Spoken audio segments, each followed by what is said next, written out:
Alhamdulillah baik. Assalamualaikum warahmatullahi wabarakatuh semua pemirsa. Tapi saya alhamdulillah itu dibiayai oleh pemerintah. Kalau kau sendiri kan nggak punya uang. Menurut Bapak sendiri pajak itu apa sih, Pak? Ya. Itu di perpajakan itu tidak hanya soal bayar ya. Sebenarnya kan masih banyak lagi masalah data, masalah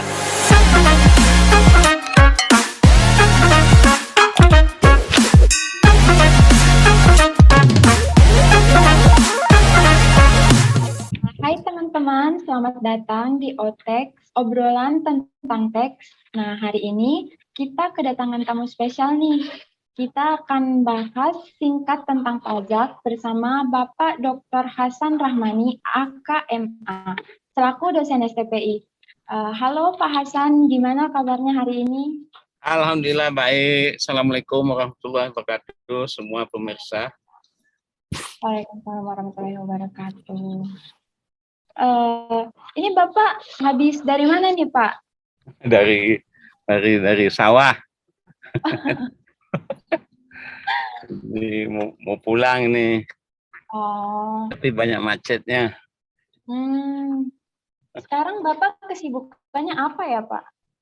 Kesibukan enggak ada sih. Hanya paling ngajar. Oh. Ngajar kan nggak sibuk. Iya. Di CV Ngajar, Bapak, ngajarnya Mutia, ngajarnya Rasya, ngajarnya anak UI, ngajar anak Setiami. Oh, berarti Bapak sampai sekarang masih aktif ya ngajar di UI dan Setiami? Masih, alhamdulillah masih aktif. Sudah, tapi ngajarnya itu sebenarnya bukan sesudah pensiun. Sebelum pensiun pun sudah ngajar. Jadi sambil kerja dulu di Dijen Pajak udah ngajar. Udah ngajar di UI, udah ngajar di Maka dulu ada tempat lain lagi. Waktu muda ya. Oh ya Pak, terus kan ini ada perbedaan dong Pak antara di STPI, Setiami, sama di UI. Gimana tuh Pak? Oh beda banget, ya kan STPI kan S1, D4 maksudnya. Ya kan? Sarjana S1 lah ya. Kalau di Setiami pasca S2 dan di UI pasca itu bisa S2 dan S3. Oh. Berarti di UI ini udah S3 ini udah yang ahli-ahli banget ya Pak, yang Bapak ajarin ini. Kira-kira begitu. Oh ya, di CV Bapak juga di sini tertulis Bapak S2 di luar negeri. Itu gimana sih Pak sampai Bapak bisa S2 di luar negeri? Pasti mungkin dari teman-teman kita mungkin pada pengen tahu nih Pak, gimana cara atau mungkin bisa kasih tips-tips gimana biar bisa S2 di luar negeri. Ya, yang kamu baca luar negeri itu di mana? Di USA Pak. Ya, nama universitasnya apa? The Ohio University. Pintar kamu. Kamu nyebutnya udah benar. Alhamdulillah. Ohio University itu di bagian tengah Amerika. Kalau di nama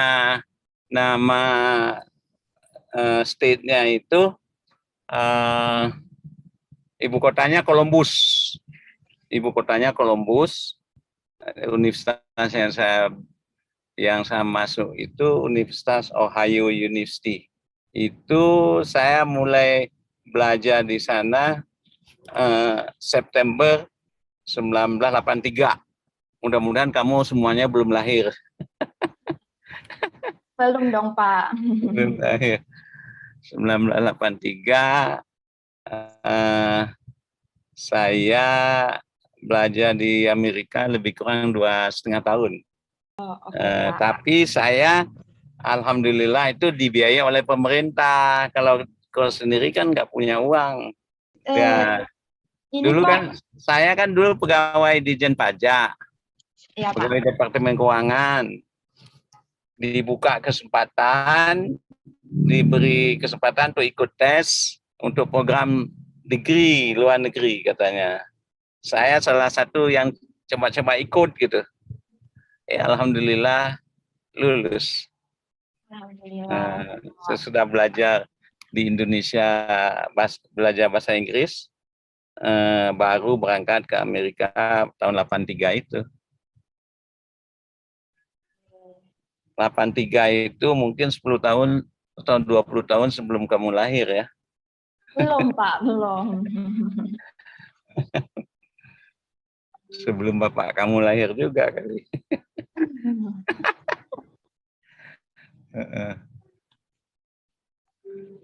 Oh iya, Bapak juga, Papa dosen saya loh pas semester 1, Pak. Ngajar Ekonomi. pengantar ekonomi. Bapak ini Pada saat saya berangkat ke Amerika itu kan juga yang paling hambatan kita kan bahasa. Iya. Yang kedua, cara membuat IC. Kita kan tidak biasa bikin IC, sangat tidak biasa. Tapi di sana semua itu dikerjakan, semua bentuknya IC. Semua buku harus dibuat assignment-nya, diserahkan pada dosen, bentuknya IC. Jadi tantangan banget itu. Tapi karena kita serius, kita belajar betul-betul konsentrasi, alhamdulillah nggak ada halangan. Itu. Jadi dengan bahasa lain, kalau sekolah kuncinya itu menyenangkan. Gitu. Kalau kita tidak memberi porsi menyenangkan itu di depan, itu banyak masalah, banyak kekurangan, banyak yang tidak pas. Gitu. Sekarang kan ada lembaga di Indonesia yang dibentuk namanya LPDP. Itu memberi kesempatan kepada anak atau rakyat Indonesia untuk bisa belajar luar negeri. Dibiayai sepenuhnya. Sepanjang kamu lulus dan diterima di universitas yang kamu melanjutkan, terutama luar negeri. Kalau kamu lamar luar negeri, tahu kamu diterima, tunjukkan tanda diterima itu, bawa ke LPDP, kamu udah bisa berangkat. Bisa kan kamu, berarti? Bisa kan? Semoga bisa ya, Pak. Bisa. Lulus S1 dulu dong, Pak. Lulus D4 dulu di STPI. Pak. Menurut Bapak sendiri, pajak itu apa sih, Pak? Pajak itu bahasa Inggrisnya tax. Basisnya itu yang dikenakan pajak itu orang rakyat di dalam negara tersebut. Dalam kasus Indonesia, ya rakyat Indonesia. Jadi kalau pungutan terhadap rakyat itu abadi selamanya. Kalau pungutan atau sumber keuangan negara bukan berasal dari rakyat, itu tidak ada kepastian. Contohnya apa? Indonesia dulu pernah dibiayai oleh sumber daya alam, minyak dan gas bumi. Tidak sampai 20 tahun habis. Sampai sekarang kita malah ngimport. Kemudian kita juga pernah dibiayai oleh sumber daya alam lainnya, tambang. Tambang boksit, tambang batu bara, tambang timah. Itu tidak lama habis juga. Udah itu kita sangat bangga dengan bisa menebang hutan seluruh Indonesia. Di seluruh dunia senang membeli hutan Indonesia. Kayu Indonesia dibeli harganya mahal, tapi kita karena senang uang, akhirnya hutannya habis. Sekarang kita dapat berkah, dapat banjir kan. Di seluruh Indonesia banjir itu berkah karena alam sudah ditebang, hutan sudah ditebang oleh generasi sebelumnya. Jadi kamu boleh komplain pada generasi sebelumnya, kamu menderita banjir sekarang karena perilaku generasi sebelumnya. Sesudah itu mengalami yang demikian terus tidak ada harapan, maka pemerintah serius menggarap pungutan dari pajak, pungutan dari rakyat Indonesia yang diberi nama pajak. Pajak itu salah satu pungutan yang paling langgeng dan abadi, sustainable selamanya.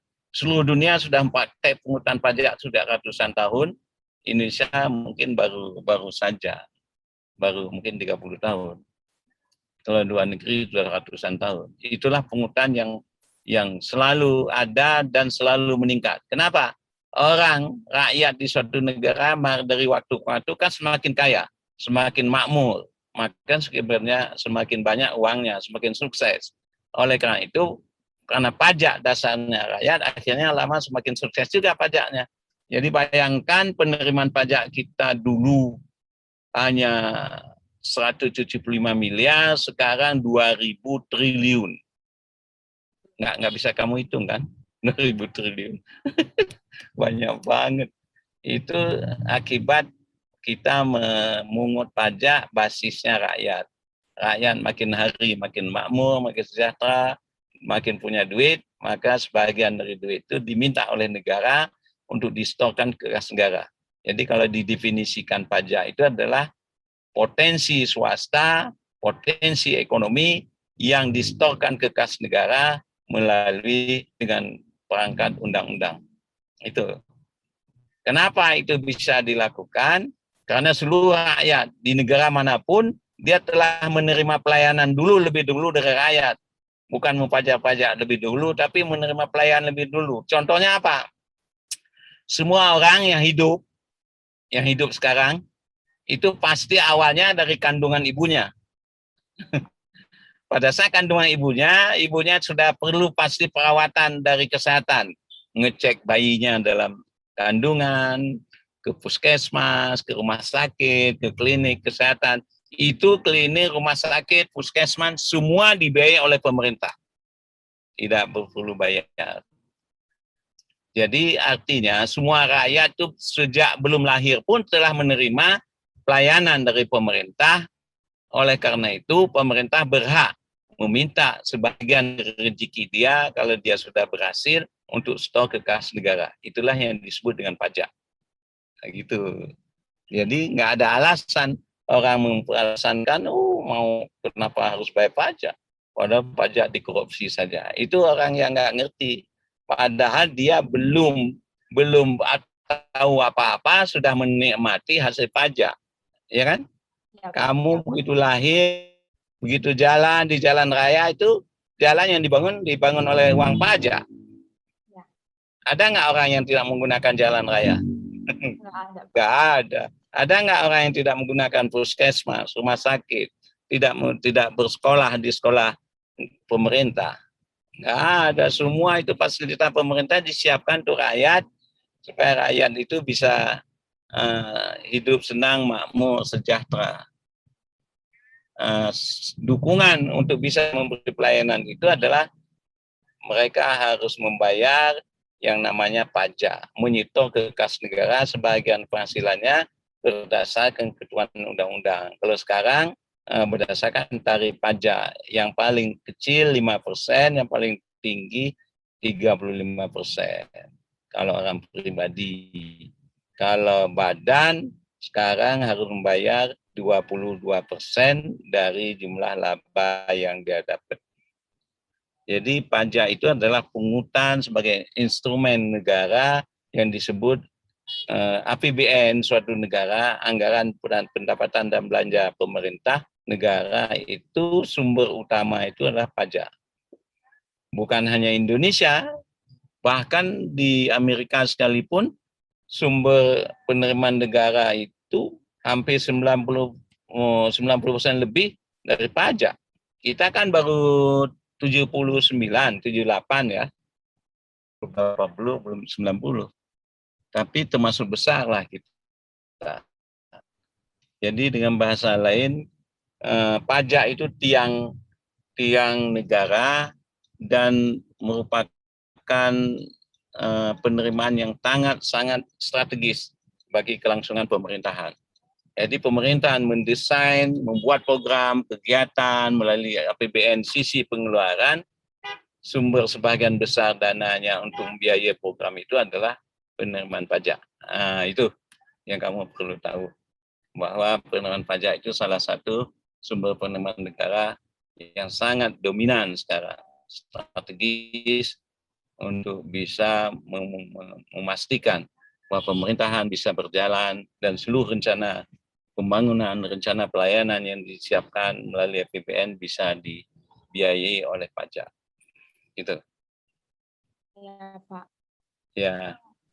Berarti pajak itu banyak ya Pak manfaatnya, karena beberapa orang memikirkan bahwa untuk apa sih bayar pajak gitu kan.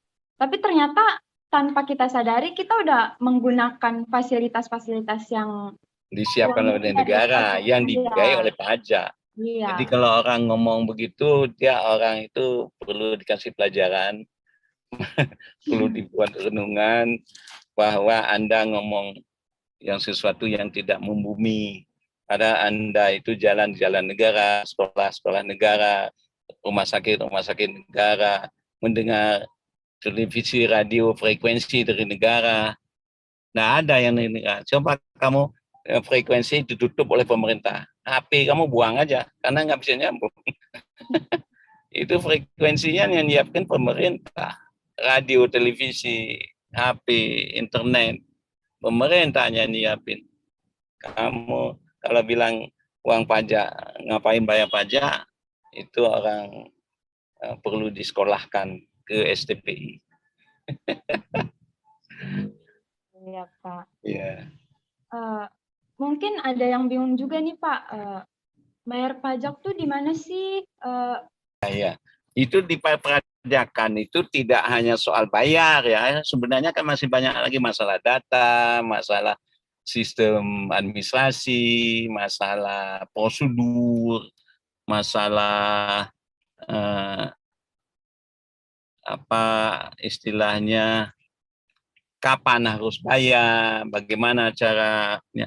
Itu semua ada sistemnya, semua ada SOP-nya, semua sudah disiapkan sedemikian rupa oleh pemerintah yang sekarang sudah 99%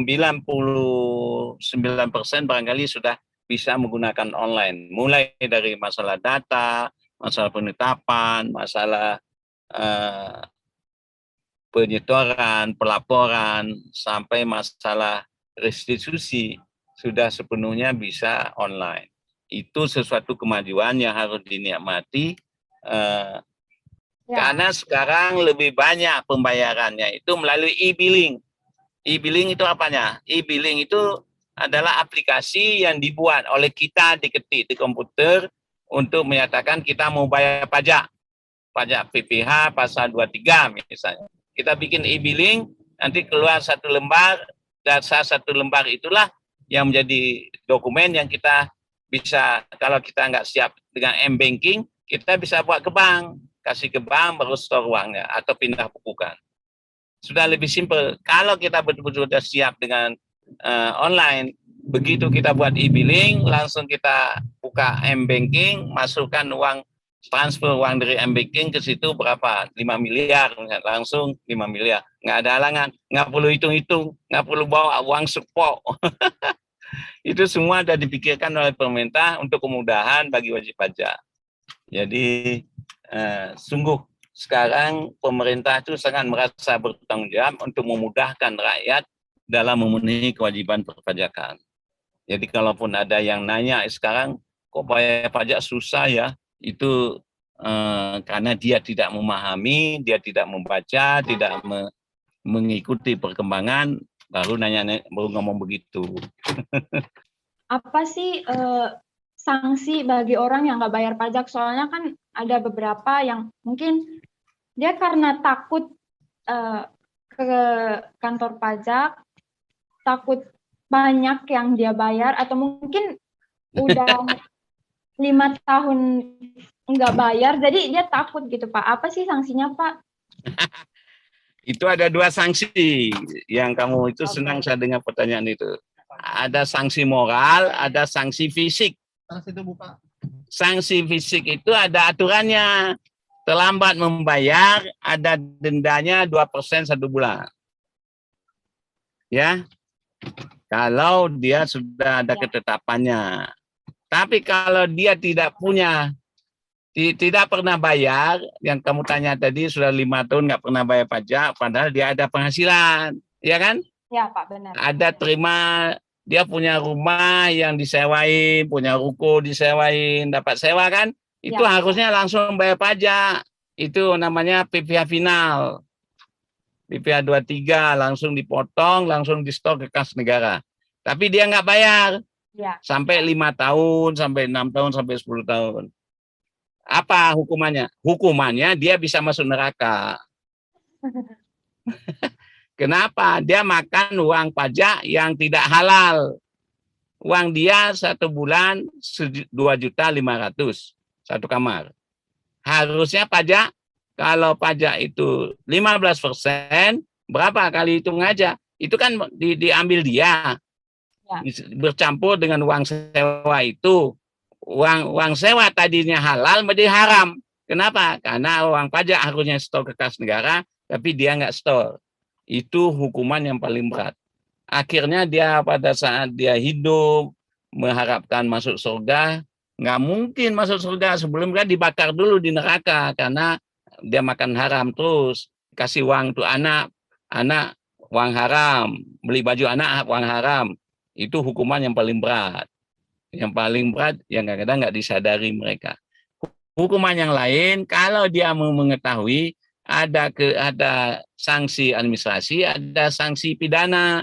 Itu sanksi administrasi adalah berupa denda, terlambat menyampaikan SPT, terlambat melaporkan SPT, ada denda SPT PPH orang pribadi 100.000, badan 1 juta, EPPN 500.000 kalau terlambat. Itu ada sanksi-sanksinya masing-masing.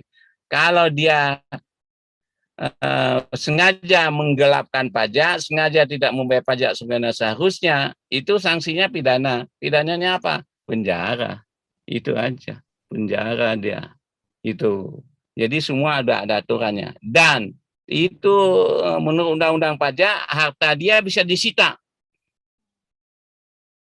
Itu salah satu beda antara undang-undang lain dengan undang pajak. Undang-undang pajak sifatnya memaksa. Memaksa itu bisa disita. Itu. Jadi kalau kamu suatu saat menjadi wajib pajak, jadilah wajib pajak yang bersih, yang santun, yang jujur. Karena pajak yang dibayar sesungguhnya kecil sekali. Kecil sekali. Contohnya, orang yang punya penghasilan 60 juta setahun, cuma bayar 5% kok. 5% dari 60 juta cuma 300.000. Masa mau ngibul, ya kan? Padahal dosanya bisa masuk neraka. Dosanya bisa masuk neraka, masa mau ngibul? Ya jangan, jadilah wajib pajak yang jujur, yang apa adanya. Karena dengan membayar pajak, kamu tidak akan miskin. Sama dengan istilah, kamu bersedekah tidak akan miskin. Nah itu. Jadi kamu harus sosialisasikan itu, supaya mereka serius bahwa masalah perpajakan itu tidak ada yang berat, tapi karena ada perilaku dianggap itu kewajiban jadi berat, atau ada pengaruh masa lalu bahwa bayar pajak itu repot, pajak itu berat, padahal sesungguhnya bayar pajak itu 2 kebahagiaan dapat. Kita bisa mendapat kebahagiaan, bisa ikut berpartisipasi dalam biaya negara, menyantunin anak yatim, segala macam, sekaligus kita bangga bahwa kita hidup ini bukan beban negara, tapi juga bisa kontribusi pada negara. Itu kan? Iya, Pak. Kita jadi beban negara kan lebih jelek kan? Iya. Kamu suka jadi beban orang lain atau senang jadi penolong orang lain? Ya jadi penolong dong, Pak. Ya, itu yang benar. Punya nilai bagi orang lain kan? Oke ya, terima kasih banyak ya. Saya juga senang, nggak ada masalah. Terima kasih banyak Pak, udah mau meluangkan waktunya. Ya oke. Semoga kamu sukses semua. Amin.